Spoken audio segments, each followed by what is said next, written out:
Hey guys, we're back in another aircraft. This aircraft is the IL-14. Sadly, you cannot go inside of this one, but you can see inside of there. There's the navigation deck. It's a twin turboprop motor.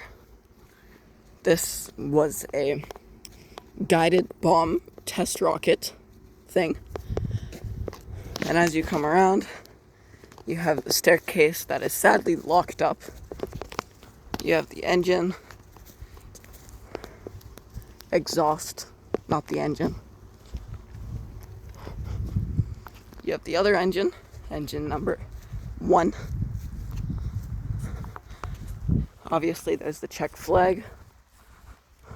As you come underneath the wing, there's also the Czech flag. It's faded because this is an old aircraft. And there's the second engine. Hope you guys enjoyed this aircraft. We'll see you in another video.